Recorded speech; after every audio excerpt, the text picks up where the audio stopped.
वो देश में, दुनिया में और बाकी गांव घर तक पहुंच गई है कि जेएनयू एक पॉलिटिक्स का सेंटर है। सच्चाई लोगों तक पहुंचनी जरूरी है कि केवल और केवल यह पॉलिटिक्स ही यहाँ पे नहीं होता है। यहाँ की मिट्टी में ये सवाल तो पड़ा है। सवाल इस चीज़ का है कि आप एक सर्वे करेंगे इस पूरे कैंपस का, तो यहाँ पर आने वाली जो तादाद है, जो स्ट्रेंथ है, वह इतने गरीब और मार्जिनलाइज तबके से उठ करके आते हैं कि वहाँ पर इन सारी रिसोर्सेज का होना बड़ा मुश्किल है। लेकिन ये मिट्टी और यहाँ की जो हवा है, हमें वो स्पेस और वो हमें आज़ादी प्रोवाइड करती है कि हम उसको बहुत आसानी से पूरी दुनिया के सामने पेश कर सकते हैं। और मुझे लगता है कि ये जिल, ये साहस अपने अंदर वो रखते हैं, तो इसमें कोई दो राय नहीं है कि कन्हैया भारतीय राजनीति का लंबी रेस का घोड़ा है। कन्हैया के अंदर है नेगेटिव बहुत सारी चीज़ें, जैसे वो खाने पीने पे ध्यान नहीं देते हैं। देखिए, कामयाबी किसी भी स्टेट से जुड़ी नहीं होती है। अच्छा। और न किसी इंसान से जुड़ी होती है। कामयाबी कामयाबी होती है। लाख हाथी हो तलवारें गर्दन की तरफ, सर झुकाना नहीं आता तो झुकाएं कैसे। और घर सजाने का तस्वुर तो बहुत बात का है, पहले ये तय हो कि इस घर को बचाएं कैसे। ये सवाल इस चीज़ का है कि अभी हम पूरी दुनिया की बात करते हैं, हमें अपने देश को बचाने की ज़रूरत है, और कन्हैया कुमार इस चीज़ की खूबसूरत मिसाल है। नमस्कार, आप देख रहे हैं लाइव सिटीज़। मैं हूं आपके साथ सौरभ राज। जेएनयू एक ऐसा विश्वविद्यालय जिसकी चर्चा देश विदेश में होती है, और यहाँ के छात्रों की भी चर्चा हर जगह होती है। चाहे कोई भी क्षेत्र हो, राजनीति का क्षेत्र हो, ब्यूरोक्रेसी का क्षेत्र हो, या फिर टेक्नोक्रेसी का क्षेत्र हो, हर जगह पे यहाँ के छात्र आपको बड़े बड़े पदों पे, बड़े बड़े स्थान पे मिलेंगे। मेरे साथ जेएनयू के ही छात्र हैं, इनसे जानेंगे कि आखिर जेएनयू के अंदर क्या है। आजकल बिहार की राजनीति में कन्हैया कुमार की भी ज़्यादा चर्चा हो रही है। इन लोगों से जानेंगे कि आखिर कन्हैया कुमार के अंदर जेएनयू ने ऐसा क्या डाला कि कन्हैया कुमार बन गए, इतना बड़ा नाम बन गया। अब जेएनयू में पढ़ाई कर रहे हैं, क्या नाम हुआ आपका? जी, मेरा नाम धीरेन्द्र कुमार है। अब मैं मुजफ्फरपुर बिहार से हूँ, और जेएनयू में मैं स्कूल ऑफ इंजीनियरिंग में 5 ईयर प्रोग्राम में एनरोल्ड हूँ। मेरा अभी ये 4th ईयर चल रहा है। अभी करेंटली मेरा एमएससी इन इंटरनेशनल स्टडीज़ हो रहा है। आप भी काफ़ी लंबा समय यहाँ ले रहे हैं। नहीं, ये यहाँ पे जो प्रोग्राम्स हैं, ये कई मल्टीडिसिप्लिनरी प्रोग्राम होते हैं। अच्छा। तो उसमें कई तरह से पीएचडी प्रोग्राम आप करते हैं तो मिनिमम 4 से 5 साल लगते हैं। इस तरह से मेरा बीटेक और मास्टर्स इंटीग्रेटेड प्रोग्राम है, तो ये मेरा 4th ईयर है, 5 साल का प्रोग्राम। कन्हैया कुमार आप ही के कैंपस के स्टूडेंट रहे हैं, आपके विश्वविद्यालय के अध्यक्ष रहे। कुछ कन्हैया कुमार के बारे में आप क्या जानते हैं?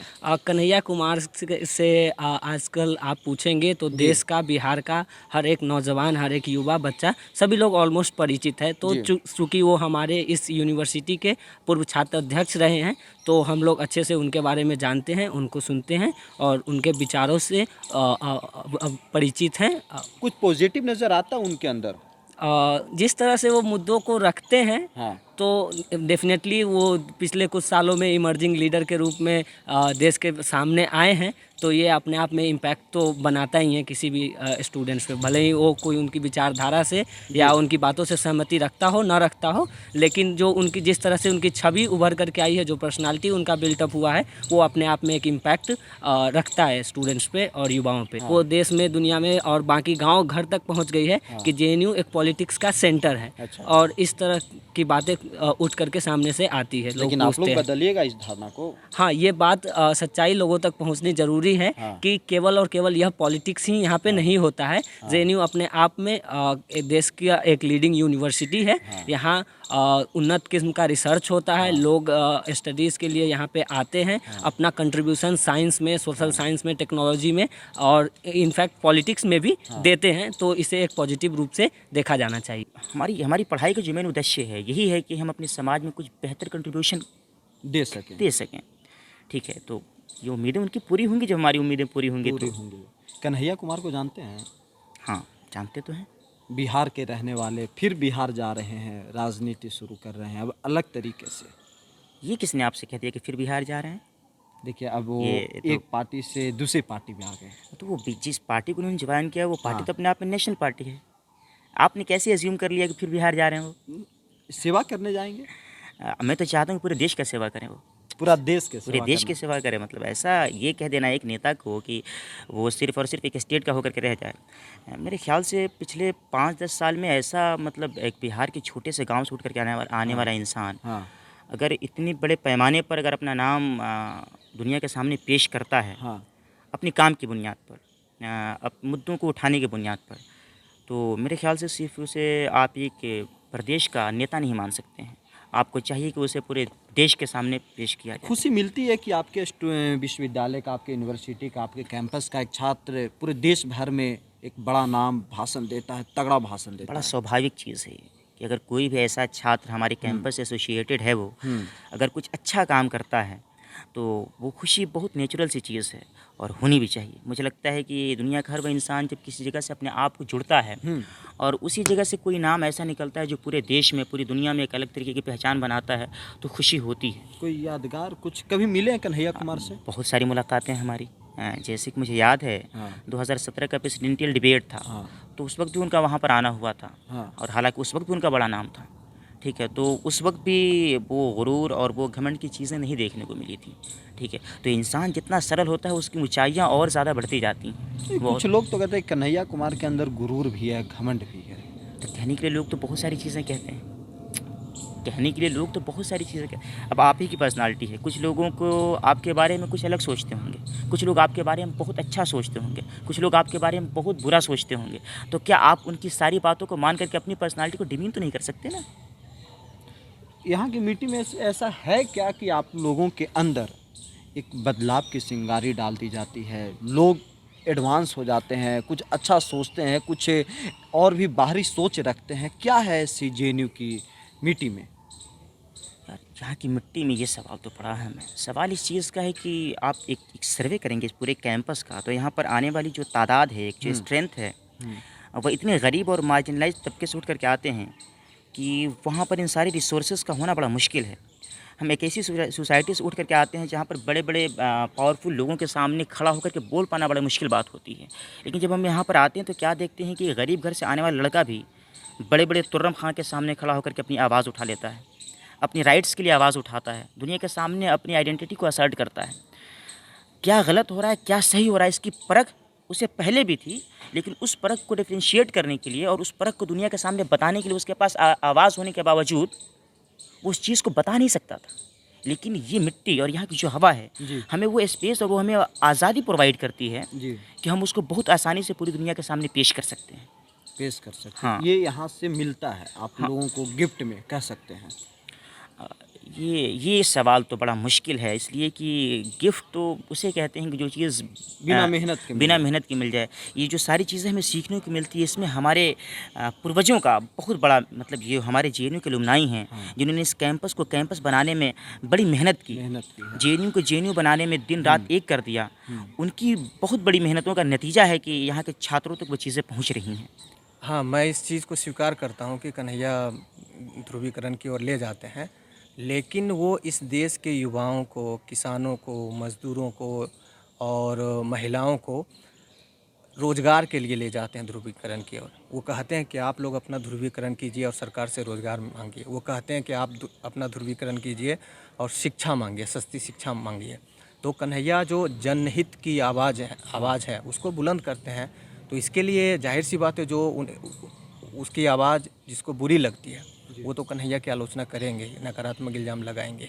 देखिए, राजनीति में एक नाम होता है, लेकिन एक पद भी ज़रूरी है कि कौन आदमी कहाँ तक पहुँचा। क्या आपको लगता है कन्हैया कुमार भी पहुँच पाएंगे पार्लियामेंट या और आगे? देखिए, अभी तक तो वो जिस तरीके से, जैसे जेएनयू में भी जब तक थे उन्होंने आवाज़ उठाया, जेएनयू पर सबसे बड़ा हमला जो आरएसएस बीजेपी का हुआ था, तो यहाँ की जनता ने, यहाँ के स्टूडेंट्स ने जो उनको जनाधार दिया था और प्रेसिडेंट पद पर लाया था, तो उन्होंने जेएनयू की लड़ाई को लड़ा था अच्छे से। और मुझे लगता है कि ये जिल, ये साहस अपने अंदर वो रखते हैं, तो इसमें कोई दो राय नहीं है कि कन्हैया भारतीय राजनीति का लंबी रेस का घोड़ा है और वो बहुत दूर तक जाएंगे। दूर तक जाएंगे? बिल्कुल। तो बिहार में दूर तक जाएंगे या देश भर में? नहीं, बिहार तो अब ये सवाल तो जैसे ही खड़ा होता है तो अपने आप, कन्हैया सिर्फ बिहार से नहीं है। कन्हैया को भारत के अलावा भी कई लोग जानते हैं।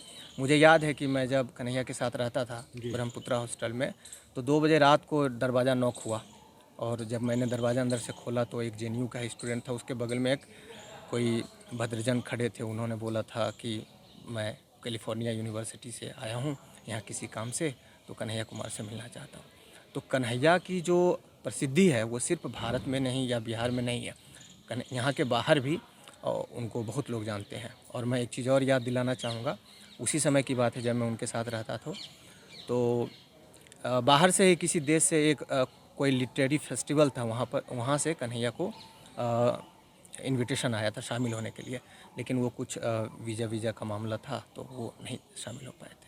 लेकिन आता है, देश से बाहर भी से भी लोग आते हैं कन्हैया के पास। बिल्कुल बिल्कुल, बहुत जगह से। और हम लोगों तो मैं तो खासकर बहुत सारी चीज़ें जानता हूँ कि उनको कितनी जगह से मतलब इन्विटेशंस आते हैं जनहित के मुद्दों पर बोलने के लिए, उसके समर्थन में आवाज़ उठाने के लिए। हर इंसान के अंदर कुछ पॉजिटिव होते हैं, कुछ निगेटिव भी होते हैं। आप नज़दीक में रहे, कुछ निगेटिव है कन्हैया कुमार के अंदर कि सुधार करने की ज़रूरत है?